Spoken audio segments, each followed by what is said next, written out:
Mimi sisapoti wewe mwanaume kuwa mzinifu kabisa. Yaani mimi natamani wanaume wengi mngekuwa ni watu ambao hamui wazinifu, kwa sababu hiyo nayo ingekuwa ni sababu mojawapo ya kutuliza ndoa zetu. Lakini sasa wanaume wengi ni watu ambao mnapenda kuishi kwenye msemo wa kwamba sisi wanaume hatuwezi kukaa na mwanamke mmoja, sisi wanaume lazima tuwe na mwanamke wa pembeni. Basi mimi leo nataka nikutajie aina za wanawake wa kuwaogopa wewe kama mwanaume uliyeoa, kwa sababu ukizubaa huyo mwanamke atakutumia wewe kusambaratisha familia yako kwa mikono yako wewe mwenyewe, na utakuja kujutia. Namba moja ni mwanamke ambaye uko naye kwenye mahusiano ya siri na anajua kabisa una familia yako, lakini inafika kipindi huyo mwanamke anaanza kukuonyesha wewe wivu. Huyo mwanamke anaanza kuchukia anapoona wewe unaaga kwenda kwenye familia yako. Kwa nini kwangu haulali? Mimi sipendi hii hali, sijui nini na nini. Kitu ambacho wewe kama mwanaume hukijui ni kwamba hakuna mwanamke anapenda kuwa mchepuko. Yaani huo ni ukweli. Kila mwanamke anaitamani nafasi ya mkeo pale alipo, kwa sababu anaona yeye kama cheo chake sio kikubwa. Hakuna mwanamke anapenda kuwa mwanamke wa pembeni. Yaani huo ni ukweli. Kila mwanamke anapenda kuwa mwanamke ambaye yeye ndio mke. Kila mtu anapenda. Kwa hiyo ikitokea wewe umekaa naye yeye kama mchepuko, anaanza kuona wivu. Anaitamani ile nafasi ya mkeo, ndio maana anaanza kuonyesha wivu, anaanza kuchukia anapokuona wewe unaenda kwenye familia yako. Na unakuta inafika kipindi mliwekeana kabisa sheria na mipaka kwamba bwana, mimi ninapoenda kwenye familia yangu sitaki unipigie. Ndio mimi niko na wewe, lakini familia yangu naiheshimu, ni pale pale, yani familia yangu naiheshimu. Lakini unakuta imefika kipindi yeye ameanza kuvuka mipaka, anakupigia simu ukiwa nyumbani kwako. Na kuna mwingine yeye anavuka mipaka, anaenda mbali zaidi, anaanza kumpigia simu mpaka mke wako kumtukana. Kaka, achana na huyo mwanamke, ikiwezekana tulia na familia yako. Utaisambaratisha familia yako kwa mikono yako, na mwisho wa siku utakuja kuumia, utakuja kujutia kwa hicho unachokifanya.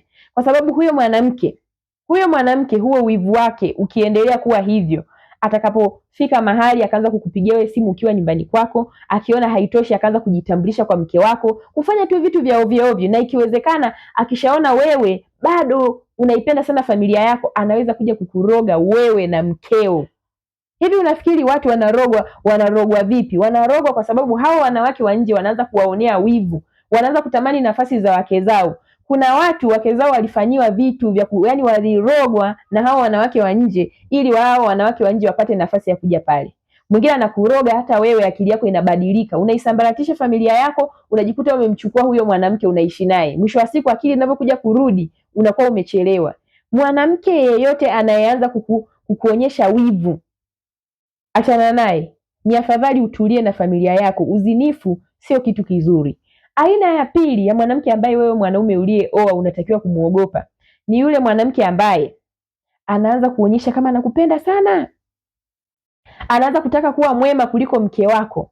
Anaanza kutaka wewe na yeye mkikaa mdiskasi matatizo ya mke wako, tabia za mke wako, changamoto za mke wako. Yaani anataka kusikia kwamba unamzungumzieje mke wako. Kaka, huyo mwanamke atakuzunguka, atakutumia wewe kuivunja familia yako kwa mikono yako, kwa sababu atajifanya anakupenda sana, atajifanya ni mtu ambaye yuko karibu sana, atajifanya ni mtu mtakatifu sana. Yaani kuna namna ambavyo huyo mwanamke atakumanipulate wewe, utachanganyikiwa. Huyo mwanamke atakutapeli. Yaani ukisikia wanakwambia ogopa wanawake, yaani wewe wanawake wote waogope. Wako watu walikuja kushtuka wamevunja familia zao. Huyo mwanamke kadri anavyozidi kukuonyesha upendo, anavyojifanya anakujali, anavyojifanya na tabia nzuri kuliko mke wako, anakupa sumu ya wewe kumchukia mke wako. Sijui kama unanielewa. Utaanza kumdharau mke wako hata kama hana changamoto. Na huyo mwanamke ana tabia kukufundisha wewe kutazama tabia za mke wako kama changamoto kubwa. Hata kama kitu ni kidogo ambacho wewe kama binadamu unaweza kumvumilia binadamu mwenzako kwamba haya ni madhaifu ya kawaida, yeye anakuwa ni mtu fulani hivi anayeingizia maneno ya kutaka tatizo la mke wako lionekane kubwa, lakini akiwa katika hali ya kukuchekea. Hataki kuonyesha kama yeye ni mbaya, lakini anakutafuna huku anakupuliza. Kaka, huyo mwanamke atavunja familia yako, atakutumia. Utavunja familia yako kwa mikono yako wewe mwenyewe. Atakuzunguka, anataka kukuchezea akili. Utavunja familia yako wewe mwenyewe, utaisambaratisha. Mimi niwaambie tu wanaume, uzinifu una hasara nyingi sana.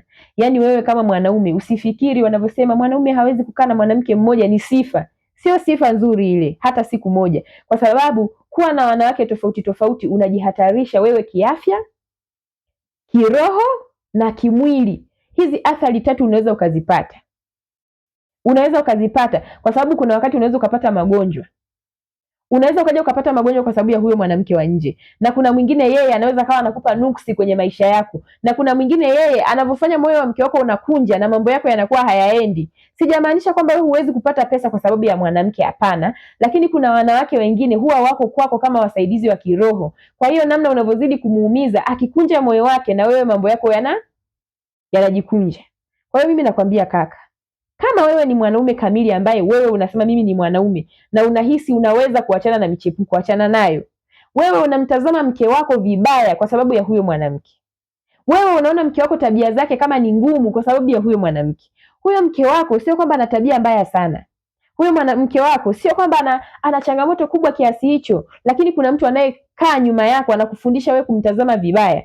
Lakini hata huyo mwanamke leo hii anakuwa mzuri kwa sababu hujaishi naye.